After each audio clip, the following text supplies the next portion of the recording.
Hello, everybody. Welcome to Jesus Christ Hmong people, and I'm glad you guys are here.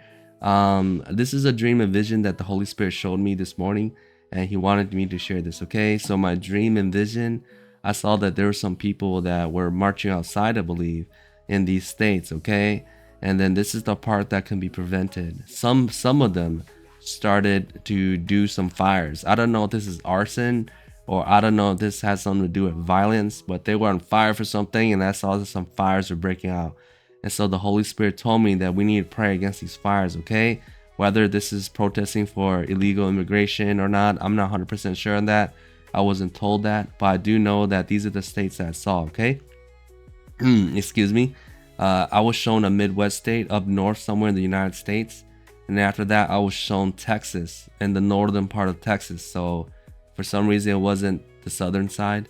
And then after that, I saw Florida, and I believe it was California that had these fires, okay? So if you're a prayer warrior out there, just make sure that you pray, okay? You pray for these states, that if people are protesting, that they don't turn violent, that they don't turn into arson and fire like we had back in the day, okay? We don't want these things in the United States.